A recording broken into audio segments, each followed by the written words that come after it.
when you anywhere you enter, you present your documents, they look through.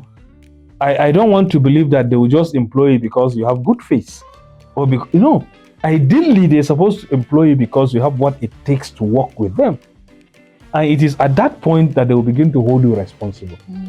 If anybody comes actually to look for political office, he's looking for employment, and the electorates are the employers. That's a good way to put it. The electorates are the employers. They are the employers. So they can employ you and sack you anytime they want to sack you. They can employ you if actually you have the capacity and the credentials they want. So why are they demanding something?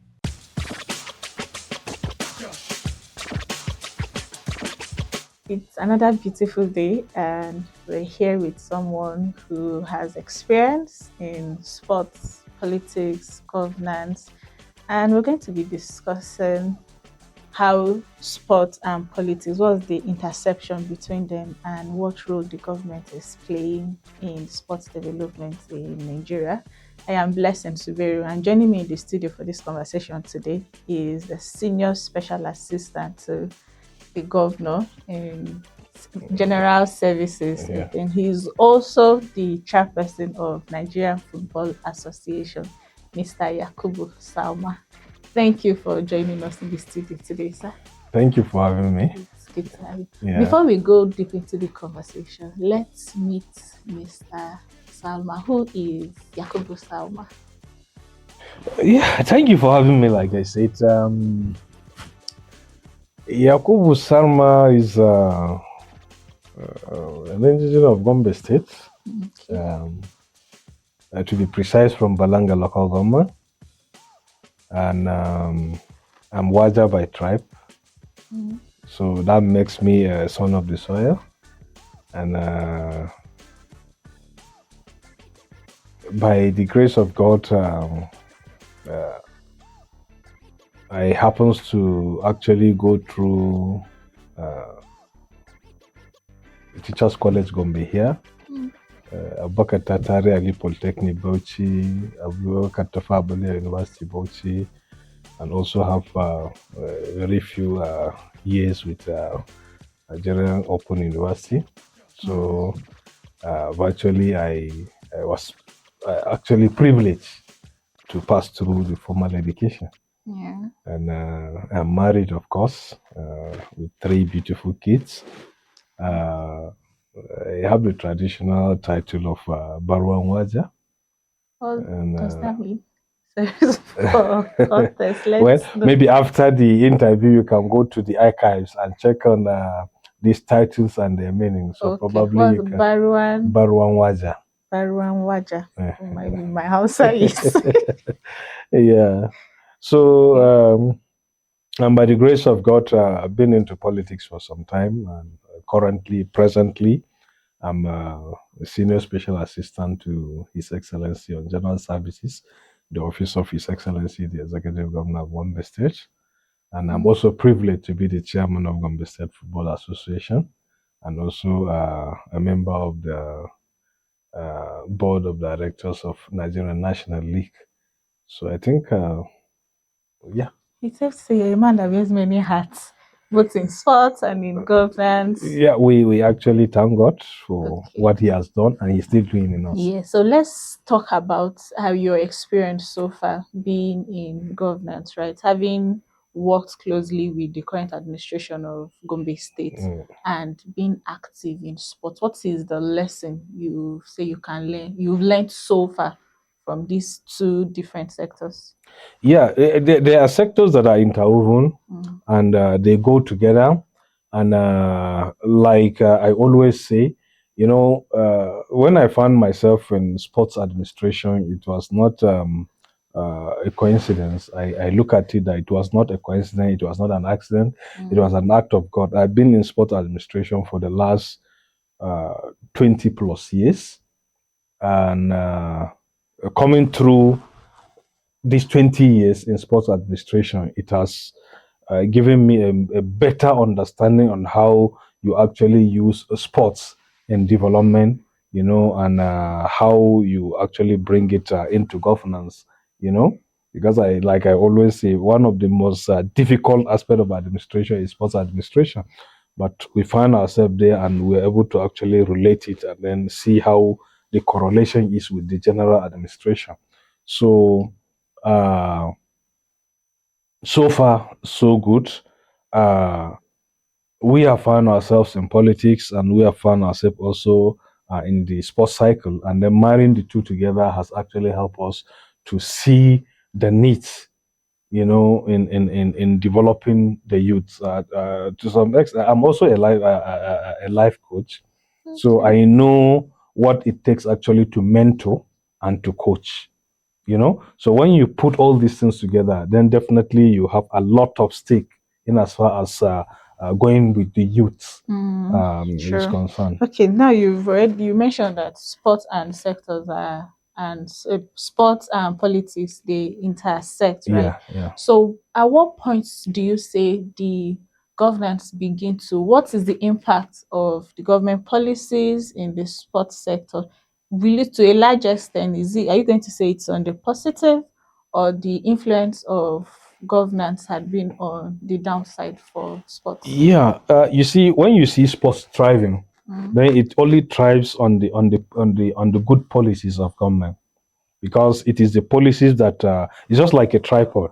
The when you look at the policies, and then you look at the other angle of the execution, and those that are actually participating, they make the tripod.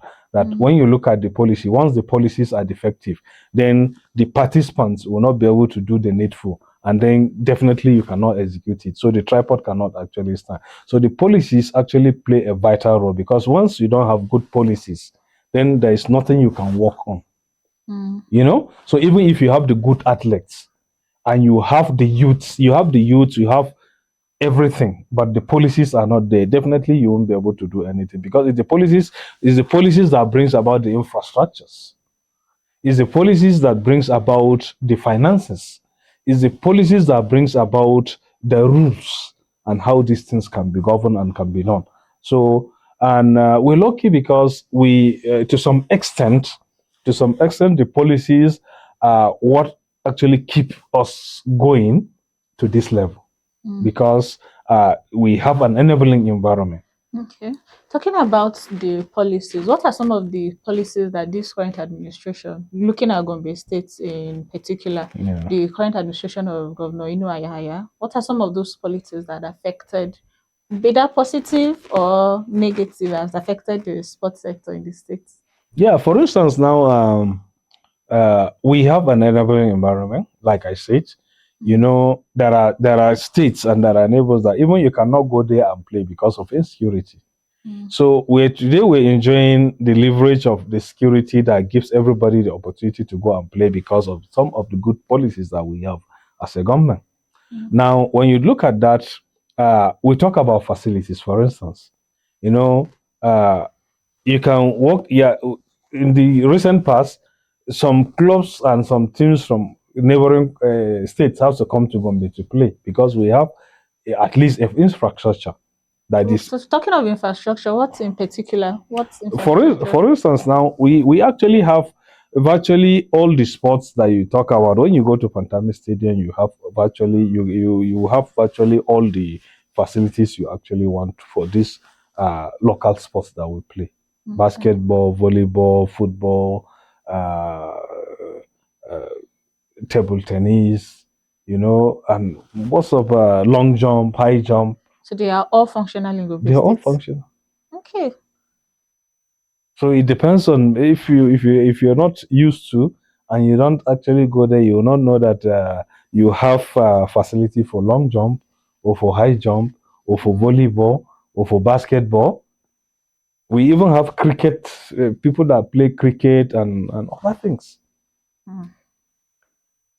So you see, once you have the enabling environment that is created through the policy, then you should be able to actually what develop the athletes. So I think that is one. And two, you know, when you actually have, like now in Gombe State, the sports is run through the sports ministry. Mm. And so every other thing that comes, like the associations we're all talking about, they are actually there. They were inaugurated, they were given the leverage to actually operate. They have everything it takes that they can make the submission through the honorable commissioner who sits at the executive council to actually present a memo when it comes to anything that has to do with any of the sports. So that also is actually helping, because once you have a program, once you have what it takes and you pencil it down, then you know that somebody has a seat in the executive council that can present your request as a memo for approval by His Excellency. So also that is helping in actually giving them the motivation and all that it takes to actually run sports. So I think these are some of the areas that the policies are actually helping. But having said that, I think we also need to do more with having a deliberate effort in actually uh, uh, bringing up most of these sports that people don't even know that they exist. So maybe it has to be a deliberate effort, so that those talents cannot be wasted, but rather we can actually tap on them and then make them actually come to True. there. I think this just leads to my next question. So I was going to ask you that one thing we're sure of is that Nigerian youths are talented Sure, in no two areas, ways be it about it. entertainment No and two ways about sports. it. And looking at the sports federation generally in Nigeria, one sport that have that dominance is football. Yeah. And luckily, you are the chairman of the Football Yeah. Association in Gombe. How have you been able to scout for this talent that you've moved the Football Federation in Gombe State beyond just the grassroots playing, people just using it as a form of entertainment or just to while away time, to actually being a professional sport that people were interested in? Just yesterday we had a press conference. Just yesterday Okay. we had a press conference where we unveiled the logo and then do the draws for Dare to Dream Gombe State Super League. Okay. Which is a competition we're going to play that actually have about 34 teams that are going to play. All indigenous All clubs. indigenous clubs, 34, that they are going to play. And before we come to that, let me just take you a little bit back. Okay. We have in this Gombe State what we call the Gombe State League 1 and 2. Now, in our League 1 in Gombe State, we have 65 clubs that are playing in League 1 in Gombe State across the 11 local government. They played throughout the year. They play a league through which at least some clubs do scouting and talents are discovered. And then apart from that League 1, we have what we call League 2. Because if you only play League 1 and there's no League 2, there won't be any motivation. We have League 2, like last year, we have 102 clubs that play League 2. All from Gombe All State. in Gombe State. Okay. So it is this League 2 that you play out of these 102 clubs that only 8 will actually secure promotion to League 1. So all these 102 are striving to be part of this 8 so that they can play at League 1. And then in League 1, the 65 that are playing there, then by the end of every season, 8 will drop to League 2. So everybody strives to maintain his position in League 1. And now we have now introduced what we call Dare to Dream Super League. And this one is that once you make the round of 16 out of this League 1, then you automatically qualify to play in Super League. And then we also have what we call the nationwide teams that are playing in the nationwide 1 and 2. So we also bring them together, combine with this one.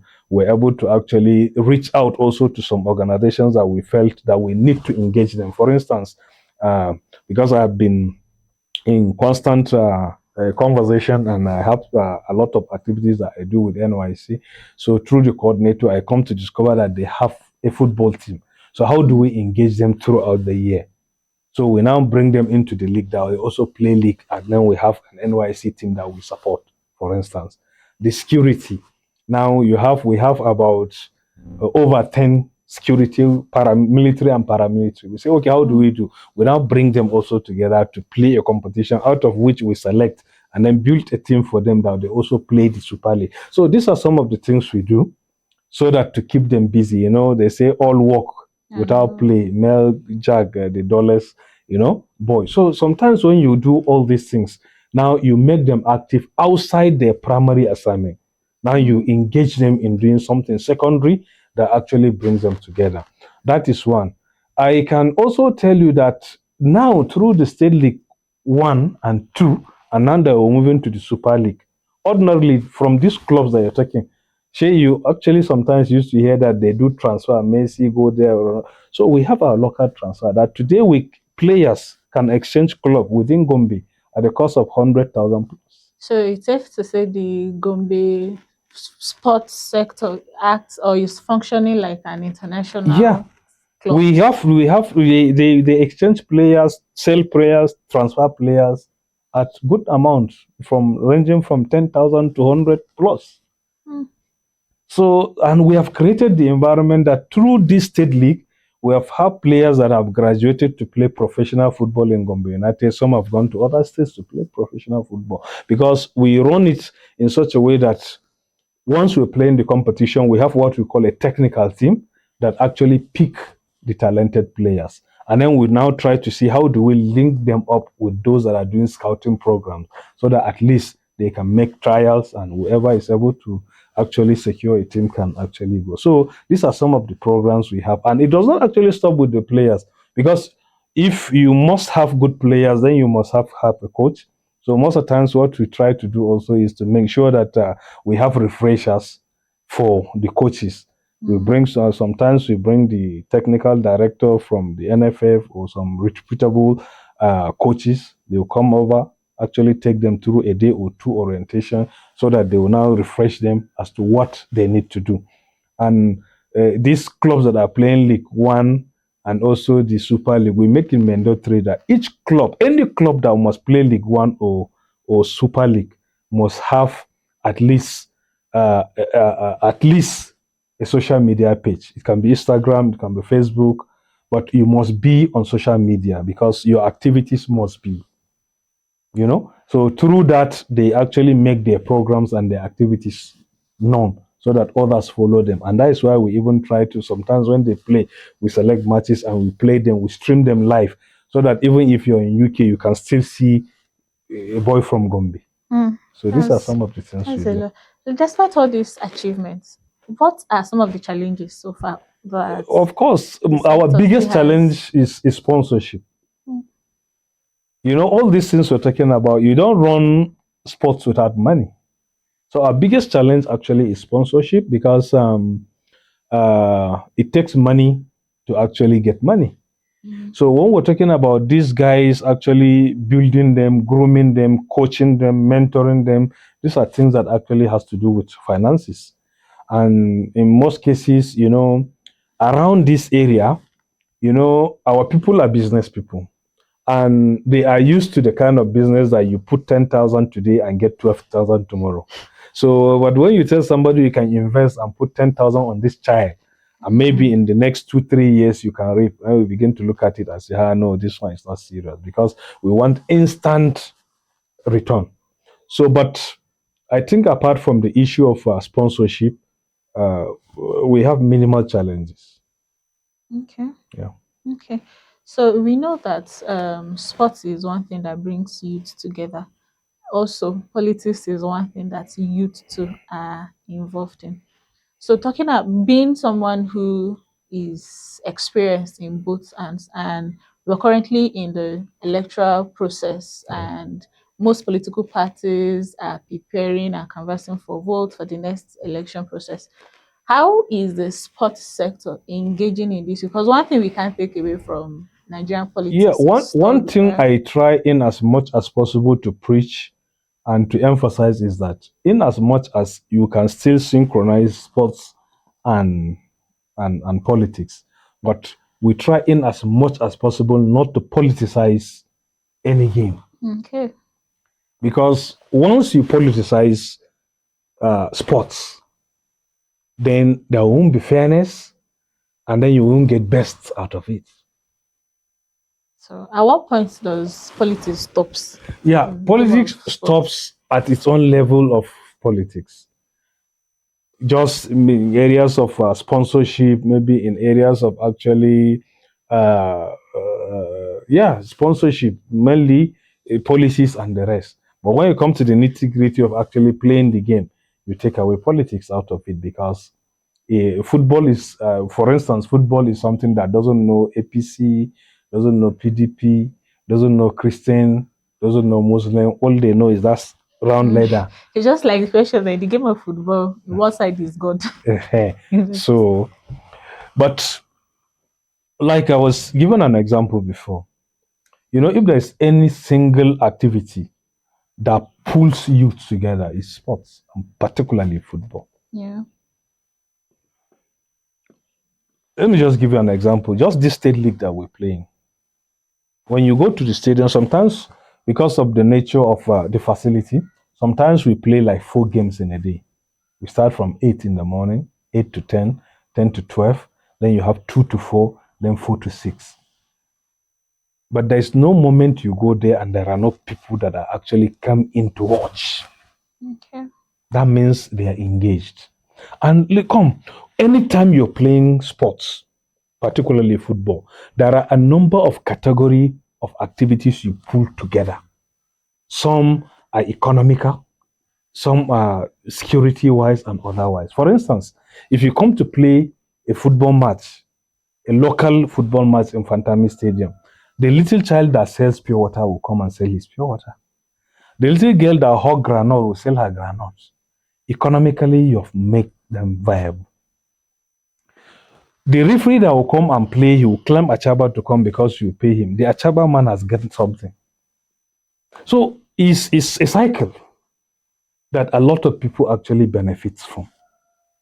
So, and that is why we encourage a lot of people to come. And it is only in sports that I will carry myself. I will pay my transport fare, for instance, from Tumfuri to Fantami, and I will still pay to enter the stadium. But if it is a political rally, they will have to give me transport and they will have to pay me to enter. You can now see the difference. So that is why we now say that it is good if the politicians can also leverage on sports, because that is why you have people, because of the interest they actually have on the sports. And then, of course, by the end of the day, you build a lot of followership through sports. Sure. Let's talk about politics. Now we've talked about sports and all of that. Let's talk about politics for a while. As we're preparing for the next election, both the national level and the state level, what should Nigerians look out for? Now, a lot of politicians are coming out with their manifestos and lots of promises here and there. First and foremost, in every kind of leadership, continuity matters. Part of the issues we are having with governors in Nigeria is lack of continuity.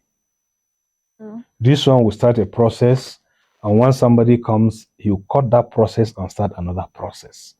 And before he got used to that process, another person will come, he will cut it and start a new one. So continuity matters.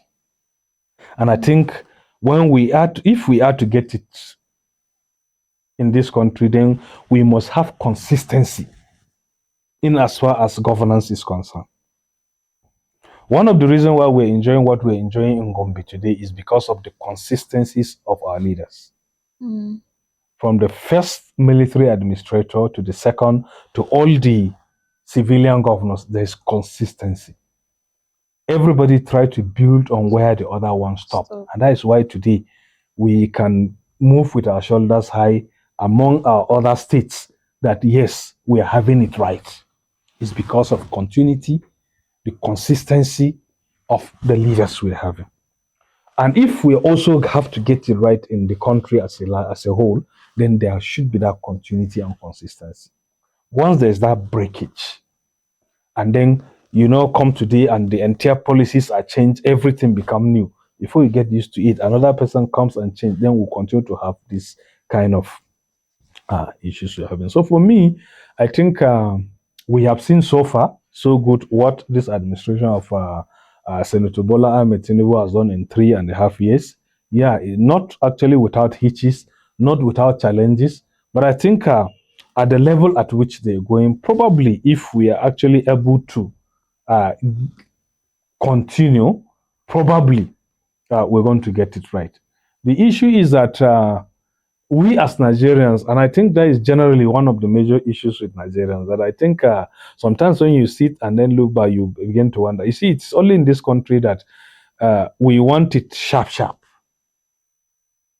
Nobody wants to actually endure the pain of changes or getting things right. Well, we just want to get this sharp, part, sharp. some people may not exactly agree, right? Yeah. Beyond Nigerians wanting it sharp, sharp, wanting that sharp result, is that we have politicians who come during election and they promise a lot of things. And Nigerians have the right to hold them accountable to their promises, right? If you come and you promise, oh, in the next 1 year, I'm going to do this, in 4 years, it is only right for Nigerians to hold people accountable for the promises. So can we say, beyond saying Nigerians want it sharp, sharp, that our leaders in the premise of canvassing for votes promise what they can do? Yeah, sometimes it's not that they promise what they can do. You see, the mystery with this country is that once you're from outside, you tend to understand it better. But once you step in, that is when it will dawn on you that, I'm empty. And that has always been the issue. No, I'll come to that. But before I actually conclude on that, you see, once you make promises, and then you are at the seat of power, and then you discover that what you were seeing from outside is not the reality that dawns on you when you get there, then you need to get talking.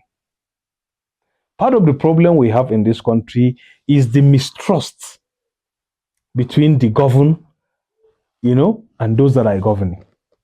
And that gap keep widening because those that are in power are not talking to those that are not in power. And those that are outside power are not ready to listen. So because of that, the gap keep getting wider, and that is why we're not getting it right, because so much that the general population, the general people that are actually there didn't trust those that are governing them. Those that are actually in governing didn't trust so the mistrust has always been an issue. Now, what am I actually trying to say? You see, if I make promise, I will do this, I will do this, I will do this, it is easier to criticize, you understand? It is easier to be an opposition. But once you come into the system, that is when it will dawn on you that, this is a reality. Now we're not talking about politicking, we're talking about reality on ground. So once you meet reality on ground, by the time you begin to adjust to face the reality, now the ordinary man outside there, it doesn't actually know, because it is you that knows where it is now pinching. So unless we have a robust kind of orientation and information system that will actually take the information to the grassroots, for people that are being governed to understand how this governance is being done. Or whose responsibility is that? Yes, it is supposed to be for the government. The government is supposed to do that. But I still boils back to what I'm saying. But because of the mistrust, so we'll not keep deceiving ourselves. The government is deceiving those that are governing. And those that are actually there that are being governed are not sincere with what is actually happening. So this is where we're actually getting it wrong. So I think it is about time that we stop making vague promises. It is about time that our politicians begin to face reality. And then see what is doable is what we can do. What is not doable, there's no point actually we're telling people that this is what can be done. So politicians should stop over-promising. Politicians are not over-promising. It is the people that are yearning to hear what they have been told. Really? Yeah. I don't know whether you understand what I actually... Because in most cases, you know that I cannot actually... This is what I can afford. It's just like two people into friendship, a boy and a girl into friendship. The girl knows she knows what the boy can do, but she keeps demanding. And because he wants to please her, he keeps promising her. But she knows that he doesn't have the capacity to do. But because he keeps promising, she keeps following. But at the end of the day, it's not the citizens that are making the promises. It's the People contesting that. It is because we have come to a point where nobody actually look at you just look at your your antecedents. Perception. Nobody look at your antecedents. Nobody look at what you can do, what you have the capacity to do. But everybody look at it from the perspective of his own point of view. And because of that, and because you want to woo him, since this is what you want to hear, let me tell you what you want to hear. But when I get there and the reality down on me, I work with the reality. So it's a situation of the government playing the citizen and the citizen playing the government. That is what is happening. But it is about time that if we want to get it right, then I always used to say it. How on earth that at this 21st century, that we're still waiting for politicians to come and tell us that we'll build school for you, that we'll dig water. That we're supposed to have passed that stage. These are things that naturally should come that we don't celebrate. We in this country today, somebody will dig one borehole and then he will gather people to commission. We've seen it happen time and time again. Yes, because that is what people want. He has dig a borehole for 1.2 million. Is that what the people want? Let me tell you, he has dig a borehole. That borehole has cost him 1.2 million, but he will gather people and share 5 million to commission it. Talking about sharing money, I think let's digress a little and talk about vote buying. All right. Who's for who? Personally, in who the are first you going place, to say in the first place, what is vote buying? It depends on how. I would actually want to hear what you say is vote buying. Vote buying, really, what an average Nigerian would say is you come, you give me something that seemingly, like we used to say, it may not call it bribe, but just a way to canvass for my vote. That is the problem. Is it a bribe? But it's wrong, isn't it? So in the truth is that what exactly do we identify as vote buying? Okay, there are instances where you see people who are being offered money and you say, we vote for this particular political party, or sometimes they share certain items, foodstuff, wrappers, and it goes on and on. So are you going to say it doesn't exist, or it is not vote buying? No, I'm not saying it doesn't exist. But okay. I actually want you to qualify it so that I will understand it better. Okay, now that I understand it better, you see, this issue, does it start and stop with the politicians, or it also has its extension among the electorates? Okay. Now, it boils back to what we're saying actually, that people don't look at your antecedents. People don't look at your capacity. People don't look at what you offer, what you have on the table. That is why today, the good people will even come out, they want to contest. The first thing the electorate will ask that, does he have money? Have you ever had that? Because they felt that is how to gauge you, whether you can do it or not. Not what you have, not the vision you have, not the programs you have, but do you have money? Because the society is made to believe that is the way to go. Who made the society believe that? Yes, because that is what we have built our thoughts on.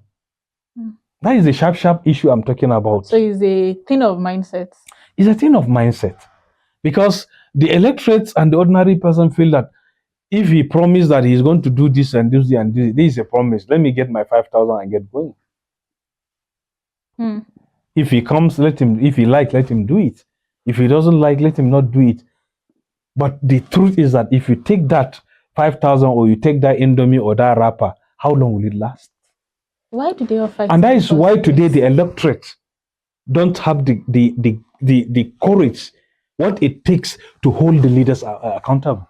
Because you're being bought.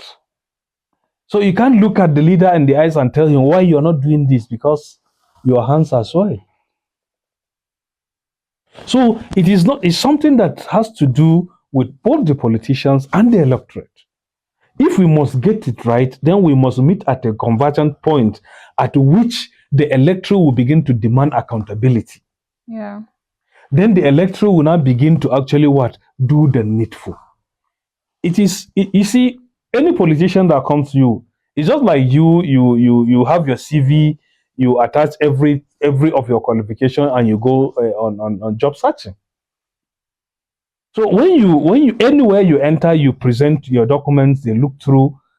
I don't want to believe that they will just employ you because you have good face, or because, ideally they're supposed to employ you because you have what it takes to work with them, and it is at that point that they will begin to hold you responsible. If anybody comes actually to look for political office, he's looking for employment, and the electorates are the employers. That's a good way to put it. The electorates are the employers. They are the employers.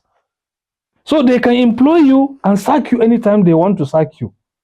They can employ you if actually you have the capacity and the credentials they want. So why are they demanding something? And if truly you're coming to serve them, why are you so eager to buy their votes? Well, looking at the context of Nigeria, saying the electorates are the employers in that context, do you think the power to elect really in today's reality still lies with the citizens? Till tomorrow, the power to elect, to hire and fire is with the electorate. Don't allow anybody to deceive you that votes don't count. If votes don't count, why is somebody even mentioning the votes? Votes count. Till tomorrow, votes count, and they will still count. So don't allow anybody to deceive you that votes doesn't count. Okay. The issue is that how are we actually carrying out the entire thing? Are electors being responsible enough so that they can demand accountability from the politicians? It is when we get to that level, then that is when the politicians will sit up. Okay. Thank you. As we round up, what's your final thoughts? Let me get your final thought as politics, how the next administration, particularly now in Gombe State, whoever is going to come in as the next governor of Gombe State, what are the key areas you would want the person to focus on as regards sports development? Well, I think I'm an APC man, and you know my candidate in APC, so I don't. So there's no issue actually saying as to regard to the next person will come, because I know APC. I have a very credible candidate. Like you said, it's the electorate that will. Yeah, that is what I'm actually saying. So I have, because by my gauge, by my analysis, I have a better candidate. I have somebody that has a track record. I have somebody that has proven from the private sector that if he can do it in private sector, at least he can do it in public sector. I have somebody that is dependable and is reliable. So put this together, I think I have what it takes to go and tell my electors that this is the way to go, because I have somebody that I have something to say about it, and that can be relied upon. Now, having said that, what is our expectation? Of course, my expectation from my own candidate, who is Sardauna Ngombe, my expectation is that he will build on the legacy of His Excellency, the current governor, because you and I and every other electorate agrees and will bear witness that there are infrastructural development, that we are not where we were before. So we need somebody that will consolidate. We need somebody that will continue. And we need somebody that will actually build on the legacy that he's coming to find. Because, like I said initially, part of the problems Nigeria is having is consistency and continuity. But thank God in Gombe, over time, we have actually have that. So, and I think the one that is coming is not going to be an exception. It's going to continue building on the legacy of the current administration. In as far as area of sports is concerned, and I think he must have a very robust plan and programs of both, especially for talent hunt, grassroots touch, so that by the end of the day, those talents that are spread across the states can be harnessed. And then by the end of the day, who knows, tomorrow they can be those that will grow our GDP. Okay. So as we round up, it's safe to say that as we prepare for the election next year, it's still early to say who is going to win, because we have... No, it's not early. variable, like to you, your candidate is the best option. I am sure the next person who is supporting someone Even has the a next better person thing know to that I have say a better about candidate. what they will Only say. that they have So to we'll sell their leave own it for too. the electorate to decide come 2027. So as we round up, now we've seen that as we prepare for the next season, the power lies with you. It's your responsibility to look at people who had come out to show interest in wanting to lead, and you look and make a informed decision as to the person you think is going to take the state or the nation to the next level. And until we come your way again, I would want to hear from you. What do you expect from the next administration coming in? I remain blessed in Subaru and see you in the next episode.